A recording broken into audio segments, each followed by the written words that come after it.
राधे राधे आप सभी को welcome to ocean of self mastery. कभी आपके साथ भी ये चीज़ हुई है कि आप किसी गैदरिंग में अंदर जाते हैं और नोटिस करते हैं कि किसी ने आपको नोटिस ही नहीं किया। सब लोग बातें करने में लगे हैं, लेकिन जैसे ही आपने कोई बात बोली उस पर किसी ने ध्यान ही नहीं दिया। आप कोशिश करते हैं कि आप कॉन्फिडेंट दिखें, लेकिन आपकी बॉडी आपके बारे में कुछ और ही बता रही होती है। जब भी हम किसी गैदरिंग में या किसी कमरे में ऐसे जाते हैं, like our shoulders rounded with our head down, ये दिखाता है कि हम खुद को इम्पोर्टेंट नहीं समझते, हम कॉन्फिडेंट नहीं हैं। और जब भी लोग देखते हैं कि ये बंदा कॉन्फिडेंट नहीं है तो वो हमको इज्जत देना बंद कर देते हैं। तो आज के इस वीडियो में हम आप सभी को बताएंगे कि वैसे कौन कौन से फिक्सेस हैं जो आपको करने हैं आपकी बॉडी में, जिससे आपका पोस्चर बढ़िया हो। और आपको ये भी बताएंगे कि पोस्चर की कितनी ज़्यादा इंपॉर्टेंस होती है कॉन्फिडेंस को बढ़ाने में। So without wasting a single second, let's dive into the ocean of self mastery.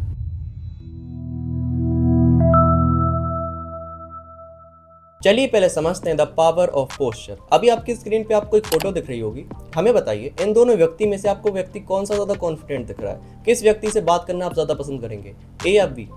ए से ज़्यादा पसंद करेंगे ना बात करना। ये होता है एक बॉडी पोस्चर और एक गुड पोस्चर का नतीजा कि हमारा कॉन्फिडेंस बढ़ता है और लोग हमें इज्जत देना चालू कर देते हैं। किस तरीके से होता है जरा उसको समझ लेते हैं।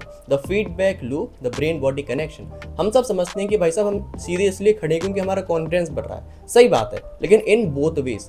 इन बायोलॉजी जब भी हम अपनी चेस्ट को एक्सपेंड करते हैं, हमारी जो स्पाइन होती है उसको स्ट्रेंथन करते हैं, तो इससे होता क्या है, ब्रेन में एक चीज़ पहुंचती है कि भाई साहब आप सेफ हो, आप सेफ स्टेट में हो। तो इससे होता क्या है, जो हमारा स्ट्रेस हार्मोन है कॉर्टिसोल, उसको का जो प्रोडक्शन है वो बहुत ज़्यादा कम हो जाता है। और जैसे ही ये कम होता है, इससे क्या होता है, हमारा जो फोकस है वो बढ़ता है और जो हमारा कॉन्फिडेंस है वो ऑटोमेटिकली बढ़ जाता है। दूसरा पॉइंट आता है द श्रिम्प ट्रैप। जब भी हम ऐसे बैठते हैं लाइक स्लाउच और बैक, ऐसे मतलब झुक के बैठते हैं बिना किसी कॉन्फिडेंस के साथ, तो इससे होता क्या है, जो हमारी बॉडी के इंटरनल ऑर्गन्स है ना वो थोड़े दब से जाते हैं। और जैसे ये दबते हैं तो ब्रेन में क्या सिग्नल पहुंचता है कि यू आर नॉट कॉन्फिडेंट, आप एक थ्रेट स्टेट में हो। जैसे ही आपको पता चलता है कि भाई साहब आप थ्रेट स्टेट में है, तो जो बॉडी क्या करती है, कॉर्टिसोल लेवल को रिलीज करती है, मतलब कॉर्टिसोल हार्मोन को रिलीज करती है। इससे क्या होता है, आपका स्ट्रेस बढ़ता है और आप चिंता, एक घबराने वाले स्टेट में आ जाते हो और आपका कॉन्फिडेंस ऑटोमेटिकली कम हो जाता है। दूसरा पॉइंट आता है सोशल अथॉरिटी एंड परसेप्शन। हम सबको ऐसा लगता है कि जो व्यक्ति सबसे ज्यादा कॉन्फिडेंट है वो खुद को दिखाएगा कि भाई साहब वो कॉन्फिडेंट है, ना कि आपके मान के चलो जैसे हम आपके पास आए और ऐसे बैठ गए, बढ़िया ऐसे दुख के बैठ गए, अपनी गर्दन झुका ली हमने, अपनी पीठ झुका ली और एकदम से अनकॉन्फिडेंट लगने लगे। क्या आप पसंद करोगे कि हमसे आप बात करो? आपको लगेगा कि ये व्यक्ति कॉन्फिडेंट है, इसमें आप में कुछ जलवा मलवा है इसका, बताओ आप पसंद करोगे? कोई भी व्यक्ति पसंद नहीं करता। लेकिन अगर हम आपके पास आए, बढ़िया कॉन्फिडेंट तरीके से बैठे, पूरी की पूरी इसकी स्पीच गैदर करें, बिल्कुल आंखों से आंखें आपकी मिलाएं और बढ़िया आपसे बात करना चालू करें, तो आपको मजा आएगा ना हमसे बात करने में, आपको खुशी होगी ना। तो यही तो होता है जो हमारी सोशल अथॉरिटी है, जो पर्सपेक्टिव है लोगों को लेकर कि जो व्यक्ति का पोस्चर सबसे अच्छा है, इंसान उससे अट्रैक्ट होता है। आपने ये ऑरा वर्ड सुना होगा ना, ऑरा आजकल बहुत ज्यादा वायरल होता है। ये ऑरा ही दिखाता है, अगर आपका कॉन्फिडेंस ज्यादा है, पोस्चर आपका बढ़िया है, तो आपका ऑरा बढ़ जाता है। लोग आपसे बातें करना पसंद करते हैं, लोग आपसे डिस्कशन करना पसंद करते हैं, भाई साहब आप हो कौन, क्या हो, आपके बारे में जानना पसंद करते हैं। लेकिन जैसे ही आपका पोस्चर डाउन होता है, तो जो लोग रहते हैं वो आपको इज्जत देना बंद कर देते हैं। क्यों? क्योंकि आप खुद को इज्जत नहीं दे रहे, खुद आप कॉन्फिडेंट नहीं दिख रहे, तो लोग आपको फिर किस तरीके से इज्जत देंगे?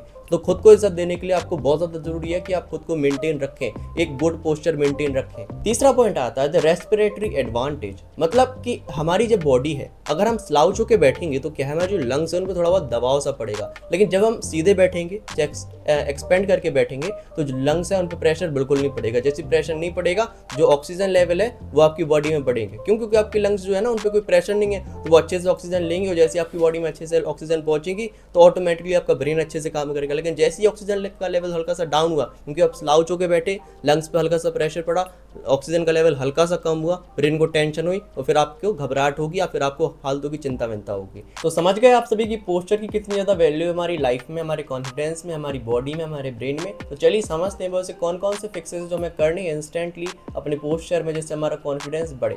फर्स्ट पॉइंट आता है द स्टर्नम लिफ्ट। हम सबकी जो चेस्ट है ना वो आजकल बहुत ज़्यादा झुकी सी हुई होती है, अंदर को स्लाउच सी हुई होती है। तो इसमें आपको क्या करना है, आपको कोशिश करनी है कि आप अपनी चेस्ट को ओपन करें, लाइक आपकी चेस्ट ऐसे हो जाए। नॉर्मली कैसे होती है, कैसी झुकी हुई होती है, हम ऐसे देख रहे होते हैं, शोल्डर्स हैं वो थोड़े आगे रहते हैं। आपको क्या करना है, जो चेस्ट है उसको ऐसे फुलाना सा है। जैसे ही आप ये फुलाएंगे तो आपको बहुत ज़्यादा अच्छा महसूस होगा, आप खुद में कॉन्फिडेंस नोटिस करेंगे। आप करके तो देखिए अभी हाल। अब देखो ये जो है ना पोस्चर, तो हम सब ऐसे बना लेते हैं, कोशिश करते हैं कि पोस्चर बढ़िया बने, लेकिन उसको परमानेंट रखने के लिए हमें कुछ वर्कआउट करना पड़ता है, कोई एक्सरसाइज करनी पड़ती है। तो उसके लिए आप ये 2 एक्सरसाइज लिख लीजिए, आप यूट्यूब पर सर्च करेंगे आपको मिल जाएगा।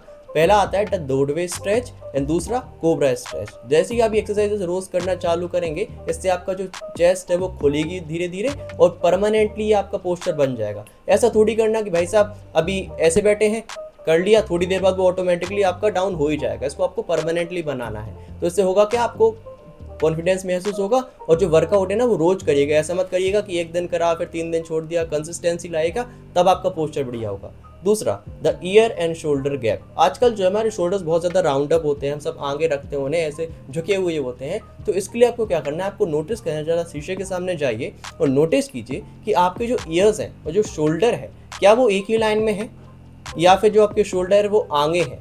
नोटिस कीजिए ज़रा। अगर आपके शोल्डर्स आगे हैं तो सबसे पहले तो आप कोशिश कीजिए कि शोल्डर्स को बैक लाएं, ऐसे बैक लाएं, और उसके बाद नोटिस कीजिए कि जो आपके ईयर्स हैं और जो शोल्डर्स हैं वो एक ही लाइन में होने चाहिए। जैसे ही एक लाइन में हो जाए तो ये परफेक्ट पोस्चर है आपके शोल्डर्स के लिए। इसके लिए आपको कौन सी एक्सरसाइज करनी है बता देते हैं। पहली एक्सरसाइज आती है इसके लिए shoulder blade squeezes. It means कि आपको क्या करना है, आपको इमेजिन करना है कि जो आपकी शोल्डर ब्लेड्स होती है ना दो, उसके बीच में एक पेंसिल लगी हुई है। फिर आपको कोशिश करना है कि अब इस पेंसिल को दबाएं, ऐसे जो शोल्डर्स हैं उसको खींच खींच के ऐसे दबाएं। रोज इस एक्सरसाइज को कीजिएगा, इससे जो शोल्डर्स है ना वो ऑटोमेटिकली पीछे जाना चालू करेंगे और आपका धीरे धीरे पोस्चर अच्छा होगा। दूसरी एक्सरसाइज आपको करनी है द वॉल स्लाइड। इसमें आपको क्या करना है, वॉल के अगेंस्ट खड़े हो जाना है और ऐसे अपने हाथों को लगाना है पीछे। मतलब अपने हाथों को आपके क्या होना चाहिए, आपके हिप्स, आपका सिर, आपकी बैक और आपके दोनों के दोनों हाथ ऐसे ही लगने चाहिए। हम फिलहाल आपको करके नहीं दिखा सकते, आप यूट्यूब पर जाइए, आप वहाँ पर आपको A to Z सारे के सारे वीडियोस मिल जाएंगे, वहाँ से आप ऑटोमेटिकली अच्छे से सीख सकते हैं। हम दोबारा कह रहे हैं, वहाँ से जाके सीखिएगा, वहाँ पर आपको एक्सपर्ट मिलेंगे, वो आपको बताएंगे कैसे करना है। फिलहाल हम कैसे करके दिखाएं, अभी तो वैसे भी बेड पे बैठे हुए हैं, तो प्लीज़ आके इतना सा कष्ट आप कर लीजिएगा कि सारी की सारी एक्सरसाइज के नाम बता दे रहे हैं आपको, बस आपको यूट्यूब पर जाना है और सर्च करके देखना है। तीसरा पॉइंट आपको करना है the crown pull. It means कि आजकल हम सभी ने अपना सिर देखा होगा कि वो हल्का सा झुका सा रहता है, देखा है ना आप सभी ने। आजकल सभी लोग बाहर निकलते होंगे, आपने देखा होगा कि सबका सिर झुका हुआ होता है। कारण आप सभी जानते हैं, एक तो बेड पोस्चर और एक लाइफस्टाइल, और तीसरा सबसे मेन फ़ोन चलाना। हमारी फ़ोन चलाने की आदत दिन भर चलती रहती है, फ़ोन हम ऐसे देखते रहते हैं, इससे क्या है जो सिर हमारा है ना वो ऐसे डाउन सा हो गया है। इसके लिए आपको क्या करना है, आपको इमेजिन करना है कि आपके सिर पे किसी ने एक रस्सी बांध दी है और वो आपको हल्का सा खींचता रहा है। कैसे करना है, हल्का सा खींचना है और स्ट्रेट देखना है, सीधे, जैसे हम देख रहे हैं ना फिलहाल। अगर हम हल्का सा ऊपर बढ़ा लें तो ये हल्का सा अलग लगने लगा ना, ऑड लगने लगा ना, हल्का सा नीचे कर लें तो ऑड लगने लगेगा। लेकिन जब हम स्ट्रेट करेंगे तो ये परफेक्ट रहेगा, हमारी गर्दन के लिए भी, हमारी नेक पेन हमारा कम होगा, पोस्चर बढ़िया होगा, कॉन्फिडेंस बढ़िया होगा। इसके लिए आपको कौन कौन सी एक्सरसाइज करनी है जरा सुनिए। पहली एक्सरसाइज आप सभी को इसके लिए करनी है चिन टक्स, एंड दूसरी एक्सरसाइज आप सभी को इसके लिए करनी है the wall stand. Wall stand मतलब वही वाली जो हम सभी ने पहले करी है ना अपने शोल्डर्स के लिए, सेम एक्सरसाइज वही है, बस आपको अच्छे से करनी है चीज़ को। अब जितनी हमने एक्सरसाइज आप सभी को बताई, ज़रा उनको रोज़ करना चालू कीजिए। और पोस्चर का मतलब सिर्फ ये नहीं है कि आप किसी गैदरिंग में जाएं, किसी पार्टी में जाएं तभी आपको आपका पोस्चर बढ़िया रखना है। जब आप बैठें, उठें, लेटें, खेलें, सब टाइम आपका पोस्चर अच्छा रहना चाहिए। झुकना अलाउड नहीं है। जैसे आप झुकते हो तो आप खुद की नज़र में कैसे दिखते हो, अनकॉन्फिडेंट। जब आप खुद की नज़र में अनकॉन्फिडेंट दिखोगे तो दूसरों की नज़र में तो आप ऑटोमेटिकली अनकॉन्फिडेंट दिखोगे। तो प्लीज़ एक्सरसाइज को करना चालू कीजिए। ये था वीडियो। अगर आपने इस वीडियो से कुछ भी सीखा है, प्लीज़ अपनी लाइफ में उसको अप्लाई कीजिएगा, अपनी पोस्चर को बढ़िया बनाइए और कॉन्फिडेंट बन जाइए। बाकी इस वीडियो को लाइक, शेयर, चैनल को सब्सक्राइब जरूर कीजिए। इस वीडियो को अपने सारे फ्रेंड्स तक शेयर करिएगा जिनसे उनका भी कॉन्फिडेंस बढ़िया है। और कोई डाउट्स हो कमेंट सेक्शन में पूछ लीजिएगा। बाकी हमें बताइए किस तरीके से हम वीडियो में इंप्रूवमेंट कर सकते हैं। बाकी आज के लिए इतना ही, मिलते हैं किसी अगले दिन किसी अगले वीडियो में। तब तक के लिए राधे राधे।